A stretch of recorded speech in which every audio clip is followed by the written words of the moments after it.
Geek to me radio, da da da da da da. Geek to me radio, da da da da da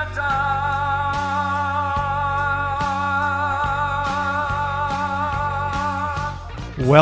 Welcome, St. Louis. Welcome, Points Online, geeks and nerds, boys and girls. Today we are talking with the Chief Creative Officer and the Editor-In-Chief of IDW Publications, Chris Ryall, about the upcoming revolutions. If you're an 80s fan or a comic books fan, it's going to blow your mind. Stand by.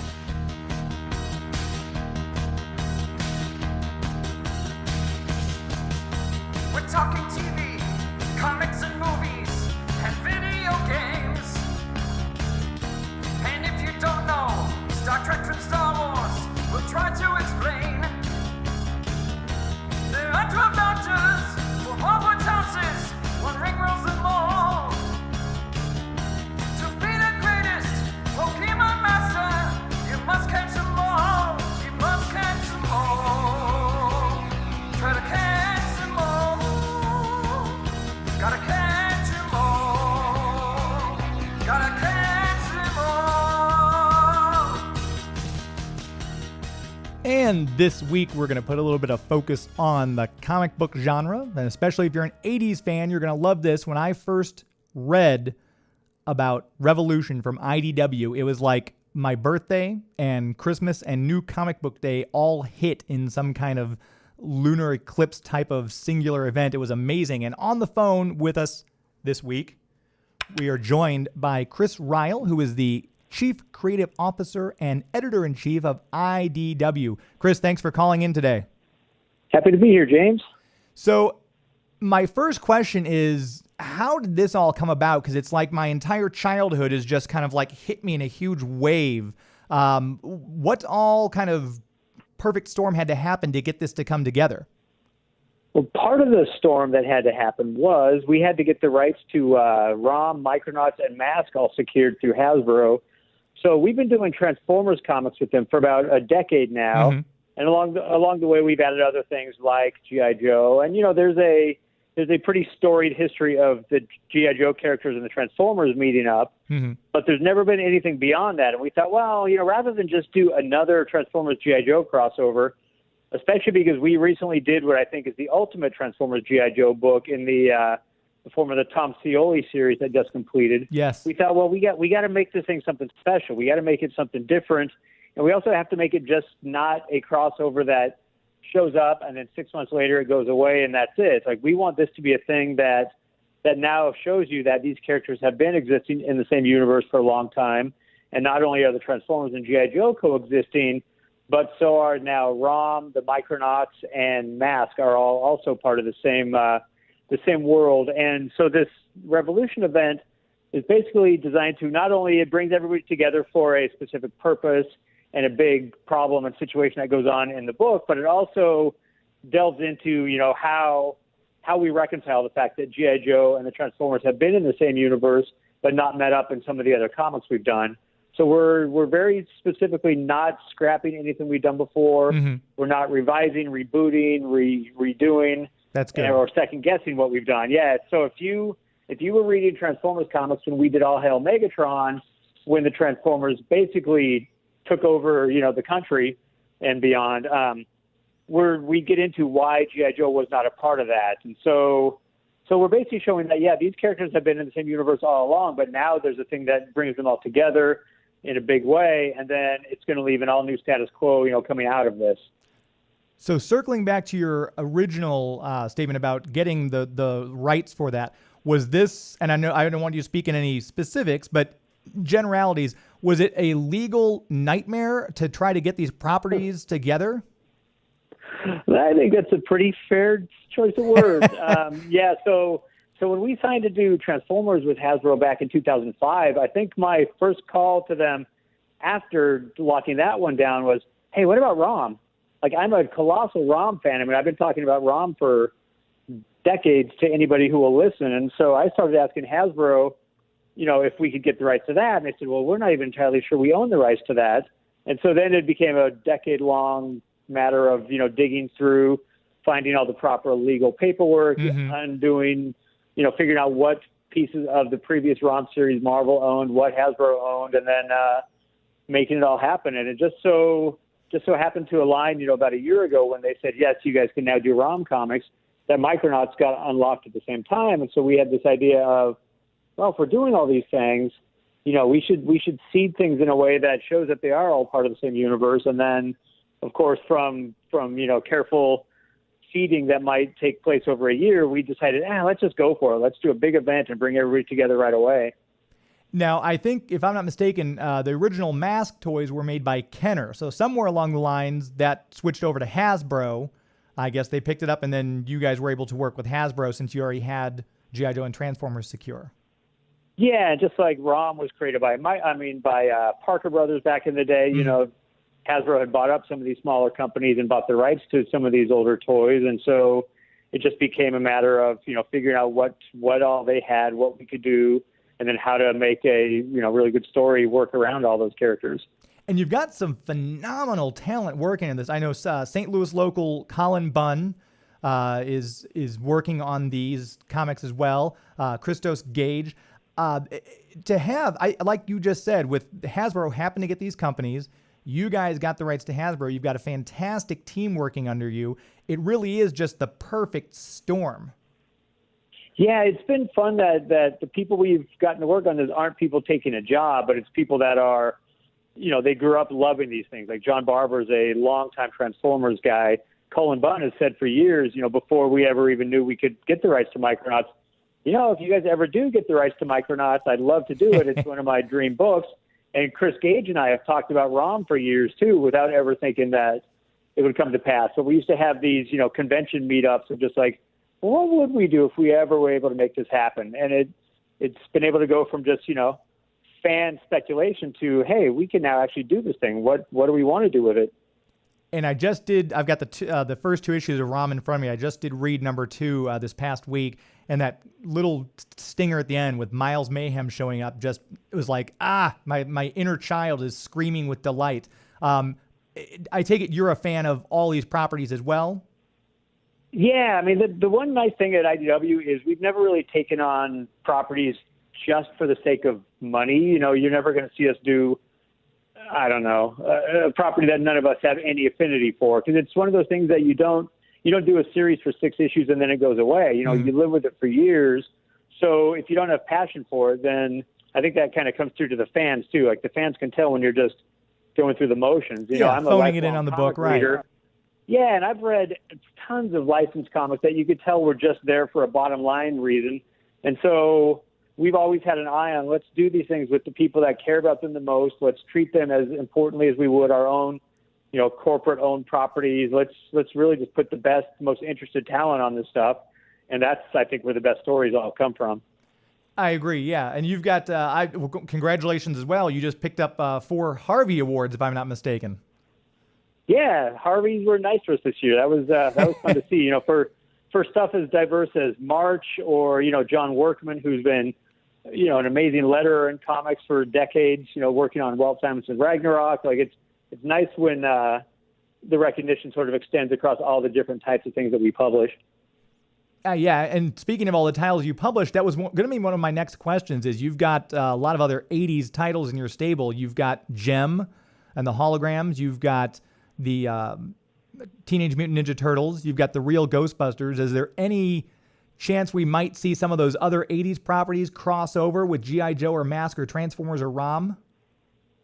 I can't imagine we won't. It's years ago when we did our first sort of inter-company crossover where we did this thing called Infestation and brought Star Trek and the Transformers and Ghostbusters and others into not really into the same universe, because that became a legal quagmire that nobody could get around. Right. But we found a way to tell a story that involved all of them, and I love that kind of thing.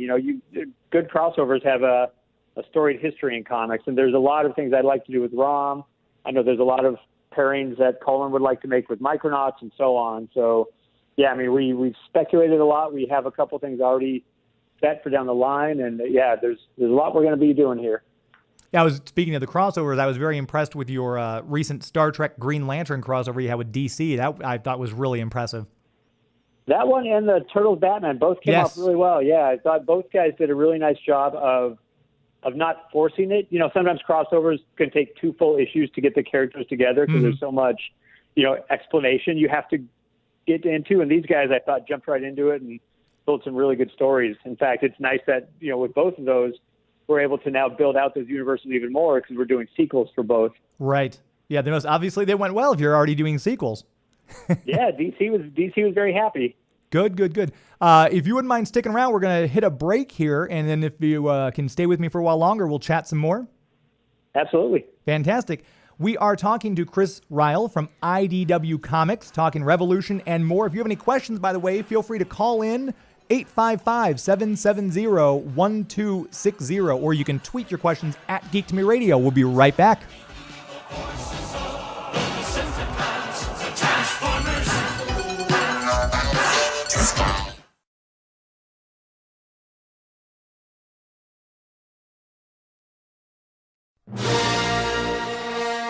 Hey, this is Greg Grunberg, Snap Wexley from Star Wars, and it's all geek to me, my friends. Welcome back to the show. We are talking with Chris Ryall from IDW Comics, their Chief Creative Officer, Editor-In-Chief, and the guy behind Revolutions. Now, my next question, Chris, was if there is another property, because I know you've already got some fantastic ones. We talked about ROM, Micronauts, The Real Ghostbusters, Gem and the Holograms. Is there a title out there that you or some of your cabinet is talking about and thinking, man, wouldn't it be cool if we could get this? Oh, I think always, yeah. It's so funny. Like, we do these regular brainstorming meetings, and everybody will throw out there everything from, Inhumanoids to, I don't know, name a toy or a property. There's probably somebody in the office who's a big champion of it. For me, ROM was kind of, I'm sure I have more than one mountain, but that was kind of the mountaintop for me. So that was a 10-year quest to make happen. So that one was kind of, if this is all I ever got to do in comics, like, I'd be more than happy with with that. But, with that, there's always other things. There's other authors and movies and things. I mean, even look how I'm trying to be cagey, so I don't give the competition any ideas. Right. But even things like Stranger Things, I think. Oh, that was there's a lot of potential for what that could be in comic form too. So you're obviously, like we just talked about, a fan of the genre. What do you think of Stranger Things being kind of that set in that 80s era? I loved it because it wasn't too. You could read its influences very, very easily, especially if you've grown up watching a lot of that stuff like I have. Like, you could pick out the Stephen King movie or, now there's this whole fan theory about it sort of paralleling X-Men 134, the Dark Phoenix saga. Yeah. And that's a great theory if you haven't read that. Like, those fans really they hit on something that does feel like, well, maybe those guys were, fans of the Byrne Claremont X-Men back then, because it does feel like the theory makes sense to me anyway. Yeah, I loved it. I thought the show was great. Yeah, obviously there's that little E.T. vibe out of there. There's also the final battle kind of a feel to it. Those great 80s movies and TV series. What about V? Speaking of that, who has the comic book rights to that? Is that possible? You could snag that one? It probably is possible at this point. I know that one's changed hands a couple times, but at this point, it's been out of market for long enough that, there's probably something to be done there. And I'm, if anybody's paid any attention to the stuff that I've worked on over the years, I'm a big a UFO and alien guy, so that's certainly one I'd be interested in too. And speaking of that, you've got the X-Files, the early years, the comic books that you guys are doing. How did that come about? The idea for that particular style of doing the X-Files? We've been wanting, with a lot of our properties and just our comics in general, we've really tried to make big strides to bring in new readers.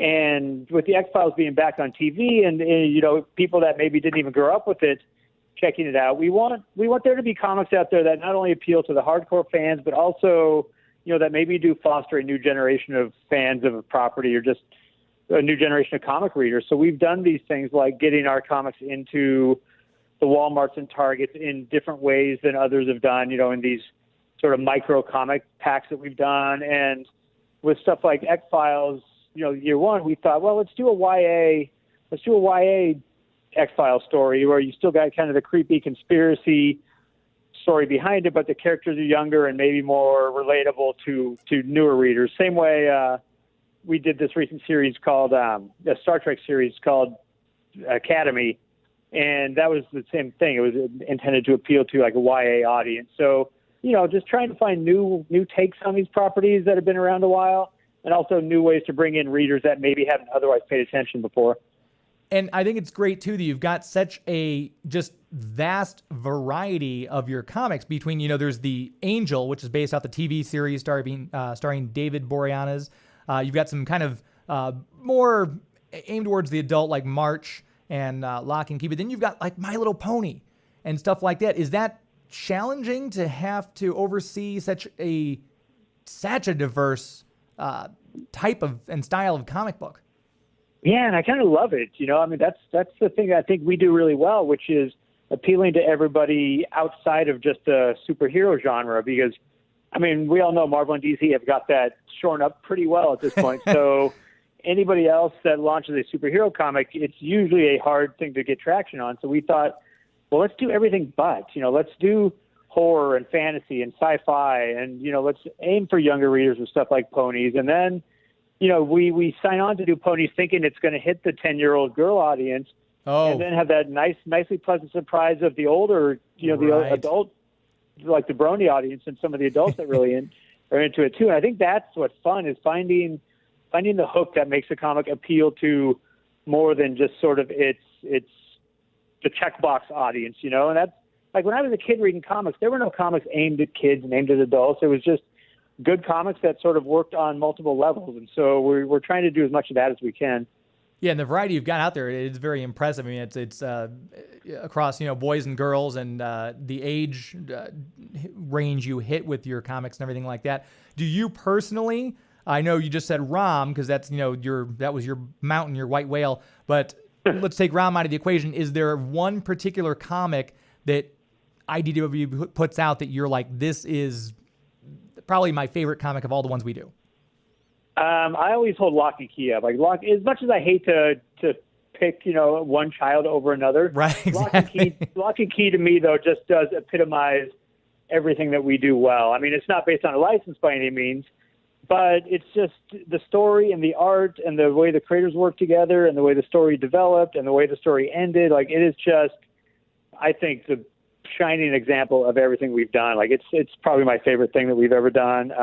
But there are others, I think the Parker books that Darwin Cook did were just amazing. But I'm also, constantly every month really impressed by the Ninja Turtles book. Is so good. Like it stacks up with any superhero book out there right now. And, consistently for 60 plus issues by the same writing team and everything. And it's just so good. So there's quite a bit that we do that I'm very enthusiastic about. Yeah. And it doesn't hurt the fact that I think with these particular titles, like the ones you just mentioned, Teenage Mutant Ninja Turtles, and obviously the ones that are coming in Revolution, ROM, M.A.S.K, Transformers, that's the generation like me that grew up with those, who now has, extra money to spend, and they want that nostalgia. So again, you're doing these at such a good time. Yeah, and the nice thing is, with some of these, we were the only one out there flying the flag for years. Eric Burnham and Dan Schoening's Ghostbusters book is not only a really good comic book, but it was the only Ghostbusters that was out there in the marketplace for years.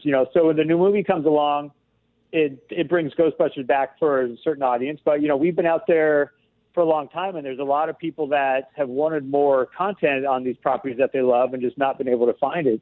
Same with like Back to the Future. We're the only game in town on that one too, and it's fun to and you involve Bob Gale and get the creator back doing things again, and it just makes it all very gratifying to see the fan reaction to it. And if you can stick around, we're getting ready to go to break. If I can have you for one more segment, just a couple last questions to get out, if you don't mind. Absolutely, I'm here as long as you need. Fantastic. And before we do go to break, and we're talking comic books, you need to go check out the Fantasy Shop, the official comic book store of Geek to Me Radio. 4 locations around the St. Louis area. Talking about the 80s, they've been in business since 1981. You don't stay in business for that long, 35 plus years, have 4 locations without doing business correctly. And if you like comic books, if you like toys, if you like collectibles, it's a comic book experience. It's the experience of going there and being immersed in the culture, hanging out with other people who love this stuff as much as you do. That's why you want to go to Fantasy Shop. 4 locations: St. Charles, South County, Florissant, and Maplewood. Look them up online. TheFantasyShopOnline.com. That's FantasyShopOnline.com. We'll be back after this.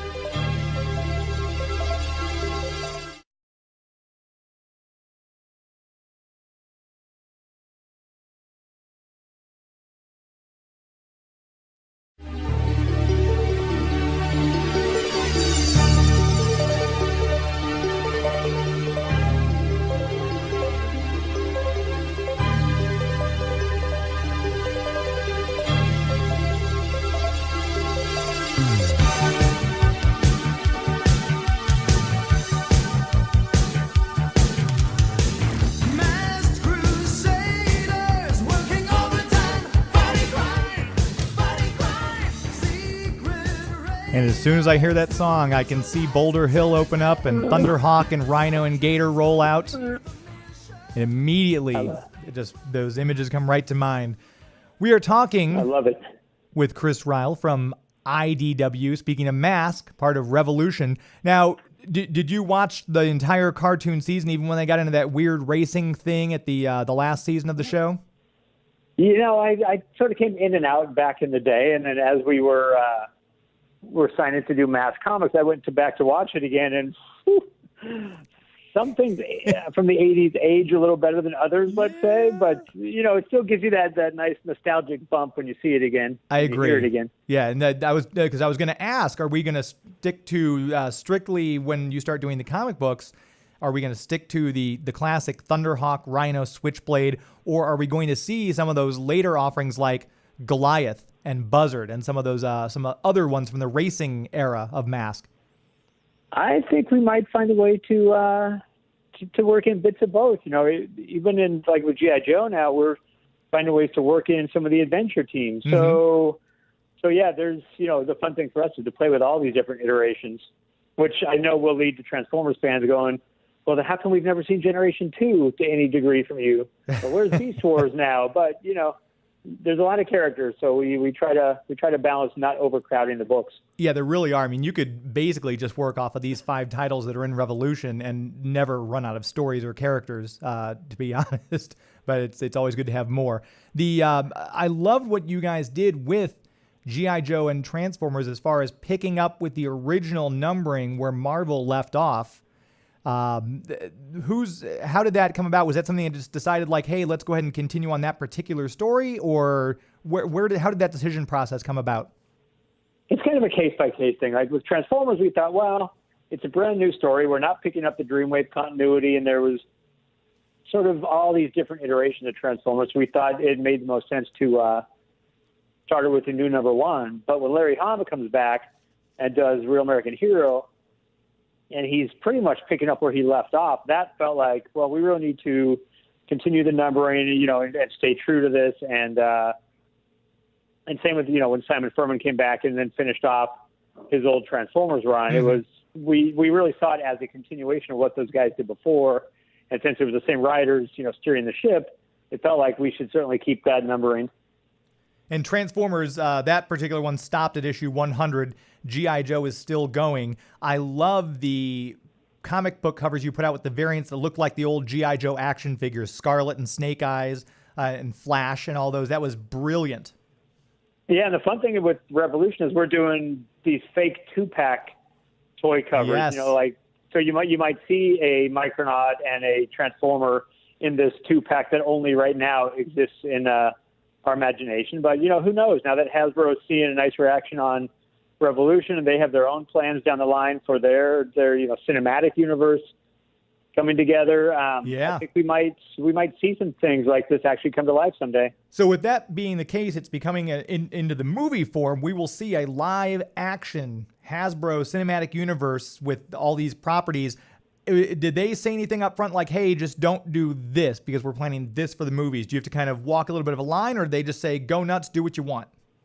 I think the nice thing is that we're out so far in front that they don't necessarily have their full, you know, multi-year plan sewn up to a degree that they they would tell us what not to do. And like we saw with the Transformers movies, we did some stuff in the Michael Bay verse, as comics that stood apart and were completely separate from the main Transformers comics. So I think fans are savvy enough to know, the movie stuff is one iteration and the comics are their own. So, if the Hasbro cinematic universe comes together in a big way, there's a chance we could be doing comics there too. But certainly I think with what we're doing, ROM and Micronauts are going to be much more true to what fans remember than any visual updates that might happen for the movies.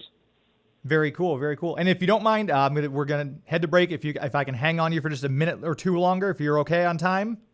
I'm okay. Perfect. Before we do go to break, I want to let you know, if you're driving around out there in St. Louis, you do not have dinner plans yet, I got you taken care of. Hendel's Restaurant up in Florissant, in the French area of Florissant. Beautiful area. Tonight's a really nice night. You could actually go out and sit on their patio. You could sit on the porch and have dinner out there. Fantastic food at Hendel's. Nate and Christina are great people. Small business. It's a private-owned restaurant. That's the kind of people you want to go to, who do it right. And if you go in there, you're looking for appetizers, spinach artichoke dip. My wife says it's the best spinach artichoke dip she's ever had. You can check them out, make reservations and more at HendelsRestaurant.com. We will be back with more from Chris Ryall at IDW Comics. Fighting for freedom over land and air. G.I. Joe!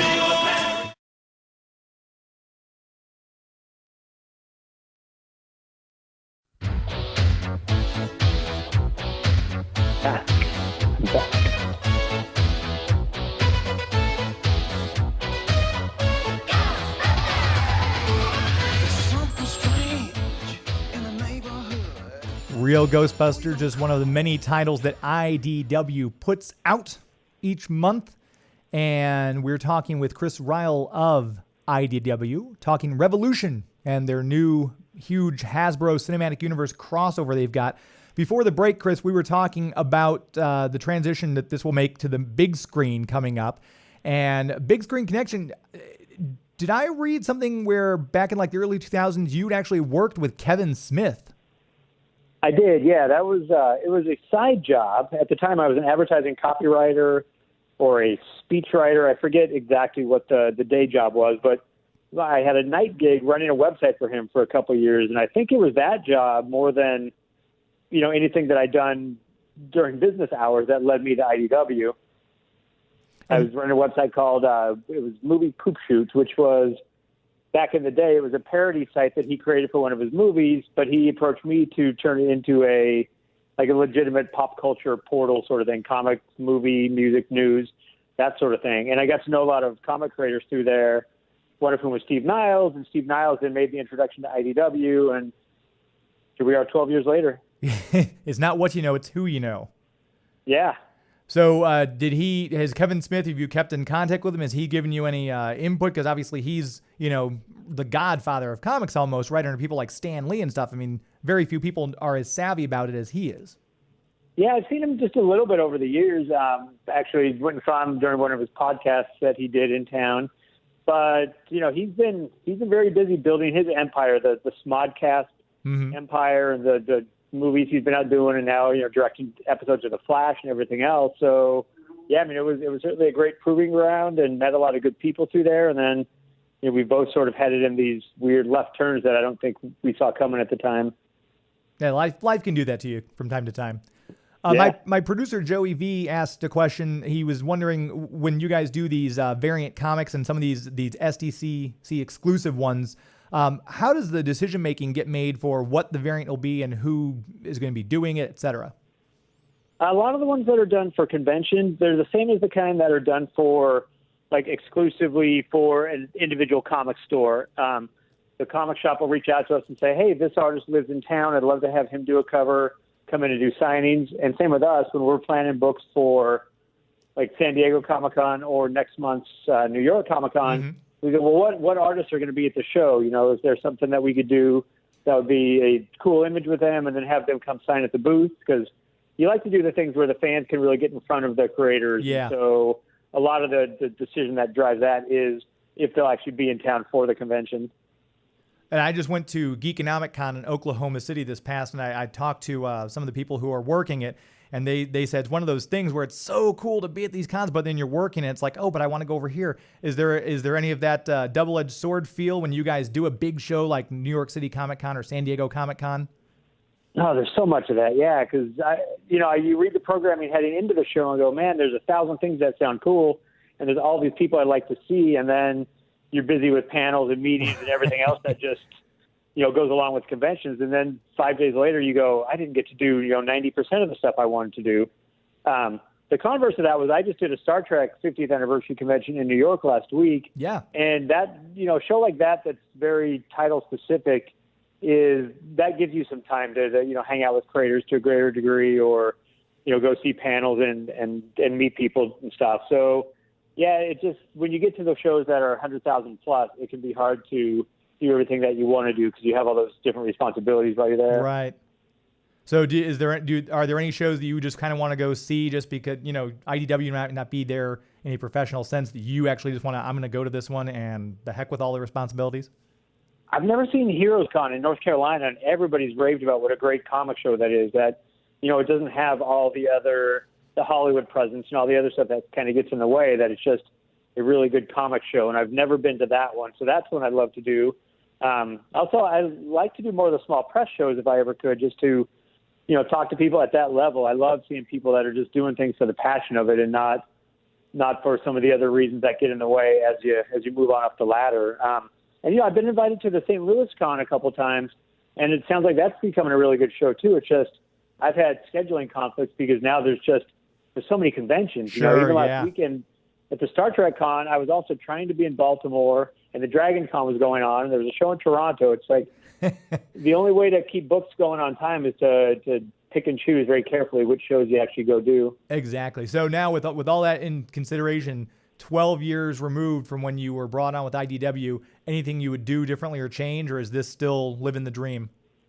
It's a perfect job for me, man. I love it. And so I don't know that I would change things. Going from when I started, there were 6 employees, and I think we probably put out 6 titles a month. Mm-hmm. Now there's 60 people and 60 books. And so just the ability to do so many more things, reach so many more people, bring back into print a lot of the old classic strip books and art books that are, things that I think are important to have out there, preserved in really nice fashion. All of that stuff has been things that we've added along the way the last 12 years. Adding a TV division, a games division, all of that has been really nice, sustained and not too fast growth. So it's been great. I certainly hope it doesn't end anytime soon. Well, yeah, hopefully not, because you guys are putting out some fantastic stuff. And I know you said Revolution, when we were emailing, you said there was a bit of a hiccup. It's actually not going to be out this Wednesday. Is that still the case?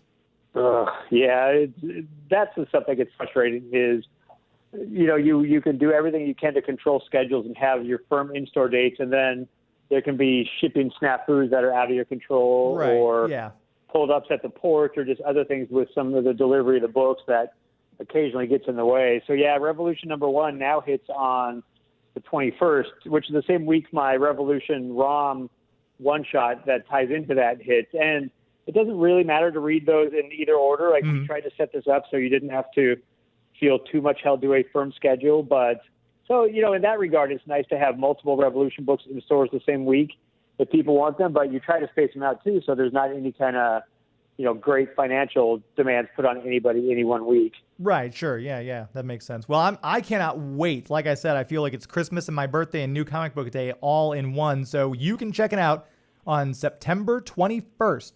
Go out, get Revolution from IDW Comics. Go to Fantasy Shop if you can. That'd be fantastic. One of our sponsors. But get your hands on this. Read these other titles because I tell you, IDW, for my money, you guys are knocking it out of the park. Mine too. I appreciate that. Thank you very much, man. Thank you. And we've been talking with Chris Ryall from IDW Comic Books. I appreciate you joining us. We will be back for more to wrap things up right after this.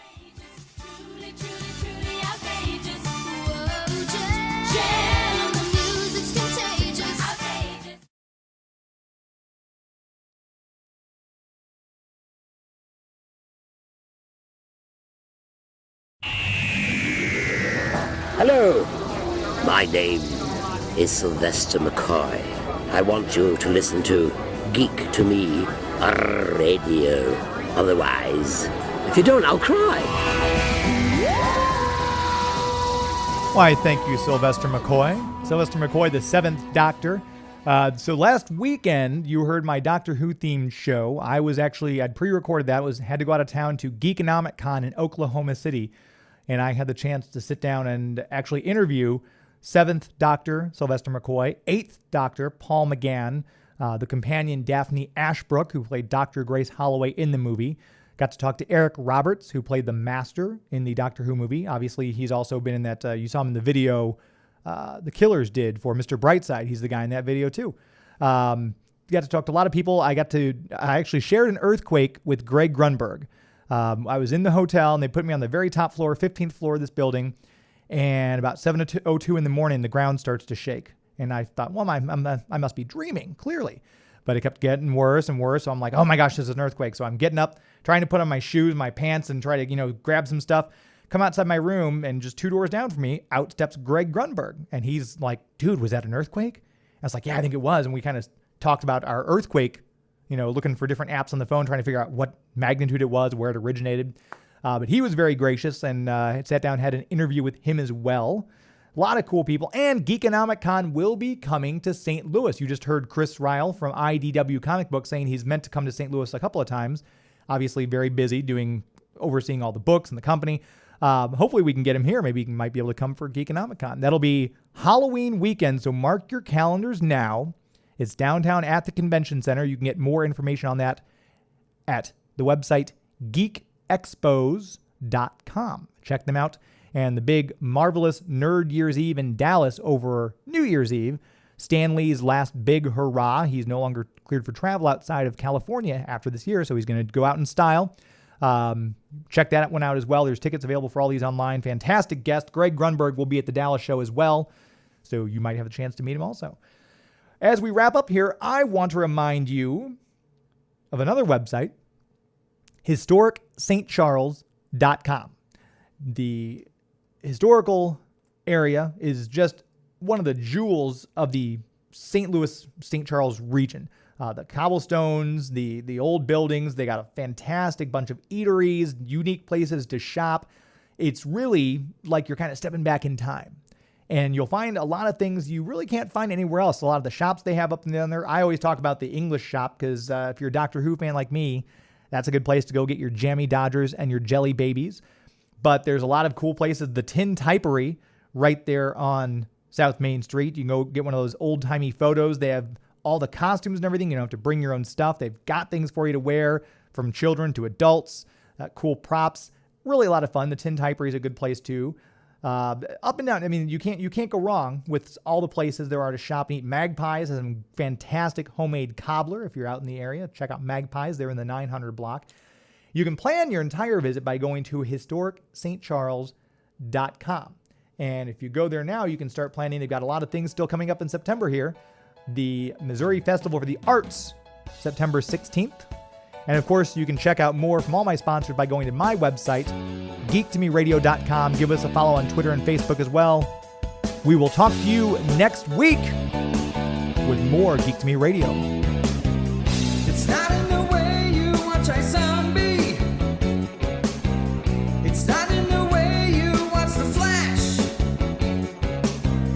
It's not in the way you love Scotty Young art. It's not in the way you play Mario Kart. It's not in the way you look when you make Game of Thrones references. That's our show. This is Geek to Me Radio. That's our show. This is Geek to Me Radio. Thank you, St. Louis. Good night.